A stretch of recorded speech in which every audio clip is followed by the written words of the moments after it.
নমস্কার বন্ধুরা, পূর্বাস কিচেনে আপনাদের সবাইকে স্বাগত জানাই। বন্ধুরা, আবারও আজকে একটি নতুন রেসিপি নিয়ে হাজির হয়ে গেলাম আপনাদের সামনে। আজকে আমি পুঁই মিটুলি বা পুঁই মেচড়ি রেসিপিটি আপনাদের সঙ্গে শেয়ার করব, সম্পূর্ণ নিরামিষ পদ্ধতিতে। এই পুঁই মিটুলি বা পুঁই মেচড়ি আমরা কম বেশি সবাই চিনি বা জানি, রান্না করে থাকি। খুবই সাধারণ একটি রেসিপি, তাও আমি কিভাবে রান্না করি সেটা আপনাদের সঙ্গে শেয়ার করছি। খুবই সহজ পদ্ধতিতে আজকে আমি খুব কম সময়ের মধ্যে রান্না করে দেখাবো। তো পুঁই মিটুলি রান্না করার জন্য কি সবজি লাগে সেটাও আপনাদের সঙ্গে শেয়ার করলাম। মূলো, বেগুন, আলু আর মেইন উপকরণ যেটা সেটা হলো পুঁই মিটুলি বা পুঁই মেচড়ি। এগুলোকে আমি কেটে নিয়ে তারপর পরিষ্কার করে ধুয়ে রেখেছি। তারপর দেখুন কড়াইতে আমি সামান্য পরিমাণে সর্ষের তেল দিয়ে দিলাম। এবার এখানে আমি বাকি সবজিগুলো দিয়ে দিচ্ছি, মূলো, আলু, বেগুন। আপনারা চাইলে কিন্তু আরও সবজি অ্যাড করতে পারেন, যেমন শিম। তারপর দেখুন এখানে আমি পুঁই মেচড়ি বা পুঁই মিটুলি এটা দিয়ে দিলাম। তারপর পরিমাণ মতো নুন দিয়ে এবার খুব ভালোভাবে নাড়াচাড়া করে নেব, গ্যাসের ফ্লেমটা হাই রেখে।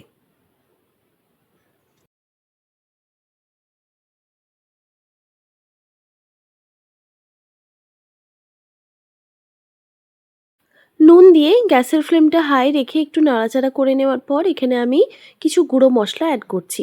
দিয়ে দিলাম হলুদের গুঁড়ো, ধনে গুঁড়ো আর জিরে গুঁড়ো। এখানে কিন্তু আমি লঙ্কার গুঁড়ো অ্যাড করিনি, তবে আপনারা চাইলে কিন্তু এখানে কাঁচা লঙ্কা কিংবা লঙ্কার গুঁড়ো অ্যাড করতে পারেন। আমি ফোড়নে যখন সাঁতলাবো রেসিপিটা, তখন আমি শুকনো লঙ্কা ব্যবহার করব, সেই জন্য আমি এখানে কোনো রকম লঙ্কা অ্যাড করছি না। এবার দেখুন খুব ভালোভাবে আবারও নাড়াচাড়া করে নিতে হবে। এই সময় আমি গ্যাসের ফ্লেমটা মিডিয়ামে রেখেছি। তারপর একটি ঢাকনা দিয়ে ঢেকে রেখে দিচ্ছি 5 থেকে 7 মিনিটের জন্য, গ্যাসের ফ্লেমটা মিডিয়ামে রেখে। 5 থেকে 7 মিনিট পর আমি ঢাকাটা সরিয়ে নিলাম। তো বন্ধুরা, আমি কিন্তু মাঝে একবার ঢাকা সরিয়ে একটু নাড়াচাড়া করে দিয়েছিলাম। খেয়াল রাখতে হবে কড়াইতে যেমন লেগে না যায়। তো দেখুন আবারও ভালোভাবে নাড়াচাড়া করে দিলাম। এবার এখানে আমি দিয়ে দেব প্রায় 2 টেবিল চামচ পরিমাণে সর্ষে পোস্ত বাটা। আমি এখানে কালো সর্ষে, হলুদ সর্ষে আর পোস্ত একসঙ্গে বেটে রেখেছিলাম, সেটা এখানে দিয়ে দিলাম। তারপর খুব ভালোভাবে আবারও নাড়াচাড়া করে নিতে হবে। এই সময় আমি গ্যাসের ফ্লেমটা মিডিয়ামে রেখেছি। এবার এখানে আমি সামান্য একটু জল দিয়ে দিলাম, যাতে এই পুঁই মেচড়ি আর এই বাকি যে সবজিগুলো আছে এই সবজিগুলো যাতে তাড়াতাড়ি সেদ্ধ হয়ে যায়, সেই জন্য আমি সামান্য একটু জল দিয়ে আবারও একটি ঢাকনা দিয়ে ঢেকে রেখে দিচ্ছি 2 থেকে 3 মিনিটের জন্য, গ্যাসের ফ্লেমটা হাই রেখে। 2-3 মিনিট পর আমি ঢাকাটা আবার সরিয়ে নিলাম। তো আবারও আমি ভালোভাবে নাড়াচাড়া করে দেব। এবার পুঁই মেচড়ি ভালোভাবে সেদ্ধ হয়েছে কিনা সেটা চেক করব। তো দেখতেই পাচ্ছেন বন্ধুরা, 50% মতো সেদ্ধ হয়ে গেছে। এবার এটিকে আমি একটি পাত্রে নামিয়ে রেখে দিচ্ছি। এবার এই রেসিপিটা আমি সাঁতলে নেব। ওই কড়াইতেই দিয়ে দিলাম কিছুটা পরিমাণে সর্ষের তেল। এবার তেলটাকে খুব ভালোভাবে গরম করে নিতে হবে। তারপর দিয়ে দিতে হবে একটা তেজপাতা, আর দিয়ে দিচ্ছি 2টো শুকনো লঙ্কা। এরপর তেজপাতা আর শুকনো লঙ্কাটা একটু ভাজা হয়ে গেলেই দিয়ে দিলাম 1 টিস্পুন পরিমাণে 5 ফোড়ন। এবার এই ফোড়নটাকে খুব ভালোভাবে ভেজে নিতে হবে।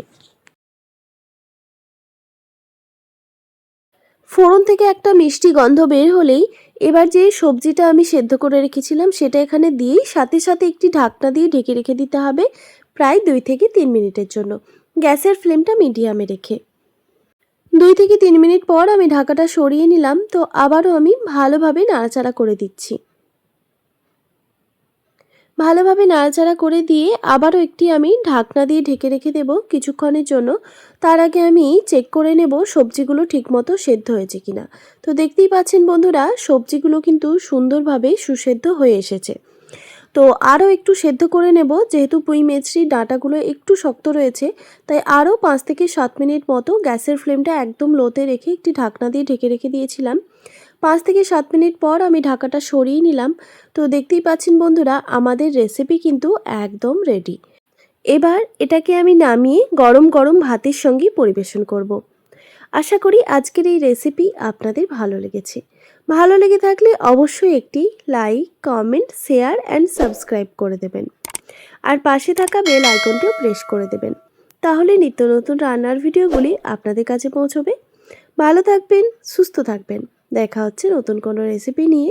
আর এতক্ষণ আমার সঙ্গে থাকার জন্য আপনাদের সবাইকে অনেক ধন্যবাদ।